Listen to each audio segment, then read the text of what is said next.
That was awkward. Also, this is the same shirt that I wore in last video, so let's get rid of that. All right, so tip number 1 is start doing instead of just watching. Now this one's pretty simple. It's just don't watch all these tutorial videos and all these, instructional videos on, techniques and how-tos and stuff like that, and never putting it into practice and just getting caught up and watching other people do it. Go out and start doing it for yourself. Start learning for yourself. So that's tip number 1. Let's jump right into tip number 2. All right, so tip number 2 is figure stuff out by yourself.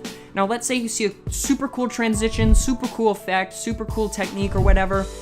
Don't just jump on the computer and search a tutorial on how to do it exactly. Try first to figure it out exactly by yourself. Because in the process, you'll often find a bunch of ways on how not to do it, but you may find something completely new, something completely different, or you may even find a better way of learning the technique that you're trying to learn in the first place. So you may find it better than what someone could have taught you.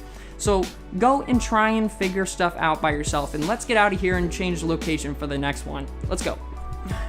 Tip number 3 is learn to critique your work. Now this is one that I don't want to be taken in a wrong way. I don't want you to be down on your work or discouraged by it. But when you can shoot a project and be happy with it, say the day that you shoot it and edit it, but 3 weeks later look at it and be like, this could have been done better, or this could have been done different to be better.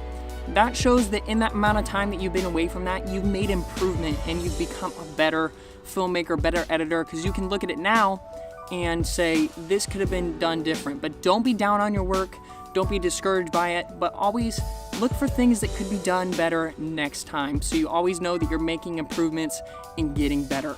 Now that was tip number 3. Let's move, wait, hold on, that was, yeah, 3. Let's move to tip number 4.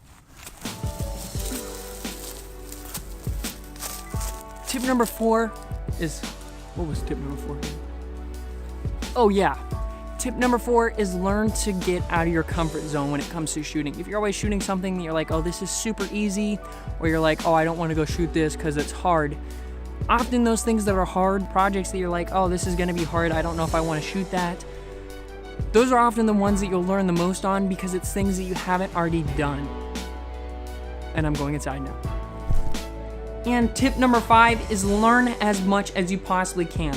You may think, oh, I will never use that technique, I'll never use that transition.